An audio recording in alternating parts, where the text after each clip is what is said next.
Halo pecinta balik padu dimanapun kalian berada, semoga selalu diberikan kesehatan, rezeki yang melimpah, amin ya robbal alamin. Bagi teman-teman yang baru bergabung dengan channel ini, jangan lupa tekan tombol subscribe dan aktifkan lonceng notifikasinya ya, agar teman-teman tidak ketinggalan update terbaru dari balik padu. Di episode kali ini, hari itu Nimoli sangat bersemangat karena ia akan segera masuk sekolah.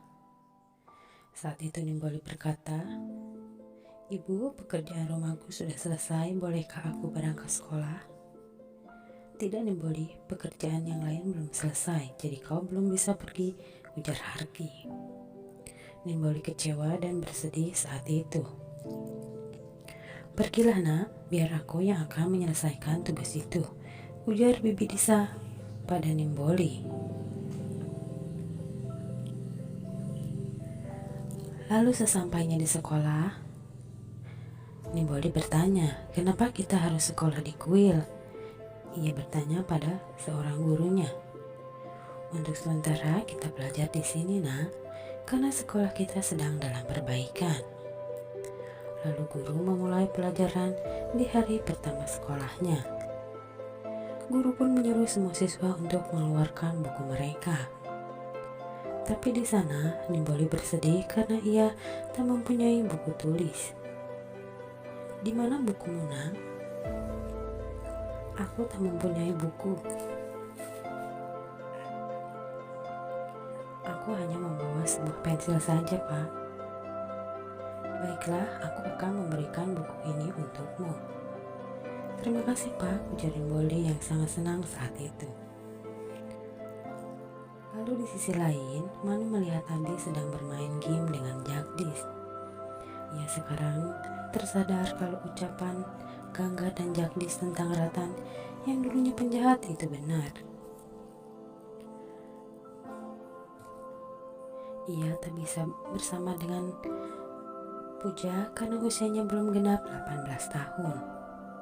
Lalu mereka pun bermain game bersama. Saat itu Gangga pun membawakan makanan untuk mereka dengan bahagia karena keluarganya kembali bersama lagi. Saat itu Nimboli tiba di rumah dari sekolah. Ia pun bercerita tentang hari pertamanya masuk sekolah.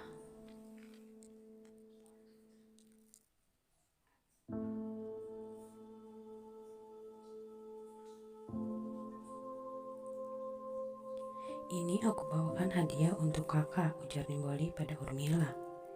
Lalu Urmila kaget saat membuka kotak tersebut, tapi Nimboli malah tertawa saat itu. "Awas saja Nimboli, aku akan membalas semua ini," ujar Urmila dalam hatinya. Lalu tak berapa lama, Urmila menyuruh Nimboli untuk mengambilkan selendang yang terjatuh. Nimboli berusaha mengambil selendang itu dengan kayu, tapi Nimboli kesulitan saat itu. Lalu Urmila menakutinya dengan memakai topeng. Nimboli akhirnya terkejut dan terjatuh. Tapi untung Nimboli sempat berpegangan dan ia meminta tolong. Urmila melihat Nimboli terjatuh, ia ketakutan dan malah pergi meninggalkan Nimboli. Lalu saat itu Nimboli berteriak memanggil Disa. Disa pun datang menyelamatkan Nimboli. Dan akhirnya Disa berhasil menggapai Nimboli. Lalu Disa yang sangat menyayangi Nimboli pun memeluknya. "Apa yang terjadi nak?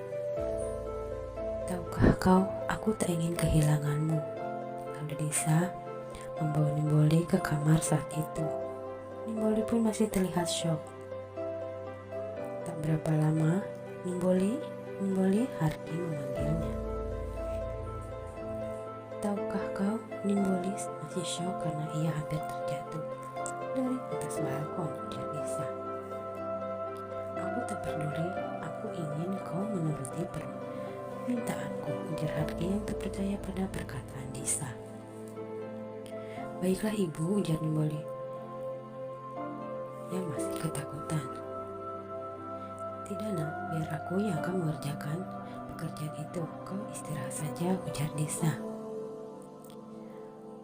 Lalu saat itu Urmila yang sangat disayangi oleh Harki Dan Ahira baru menyadari sifat asli Ahira yang sangat buruk. Urmila melihat kelakuan jahat Ahira pada Harki saat itu. Lalu saat itu Nimboli melihat Urmila menangis karena Urmila dikurung dalam gudang.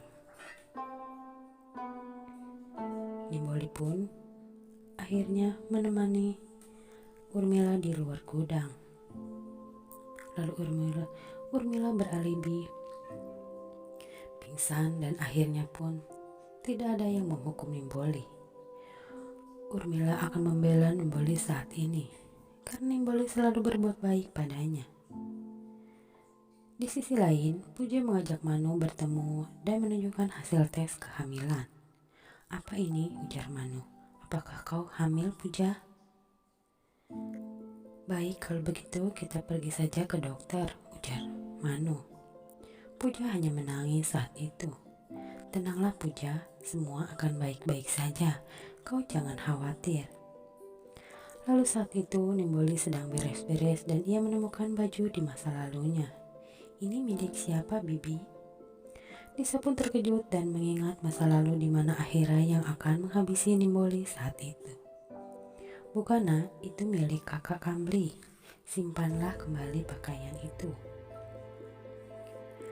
Lalu ketika itu Gangga akan mengambil kotak makan milik Manu di dalam tasnya. "Tidak Bu, biar aku saja yang akan menyimpannya nanti." Manu takut kalau Gangga tahu di dalam tas ada hasil tes kehamilan milik Puja. "Ada apa nak? Apakah semua baik-baik saja?" "Ya, tentu saja Ibu." Lalu Gangga pun pergi. Manu pun bingung dan sedang memikirkan cara bagaimana agar bisa menyembunyikan kehamilan Puja dari semua keluarganya. Saat itu Nimboli sedang memasak dan Urmila datang untuk membantunya. Nimboli pun heran kenapa Urmila jadi baik padanya. Tapi Nimboli yang polos tak peduli karena Urmila sekarang adalah kakaknya pengganti Kamli yang sudah tidak tinggal di rumahnya lagi.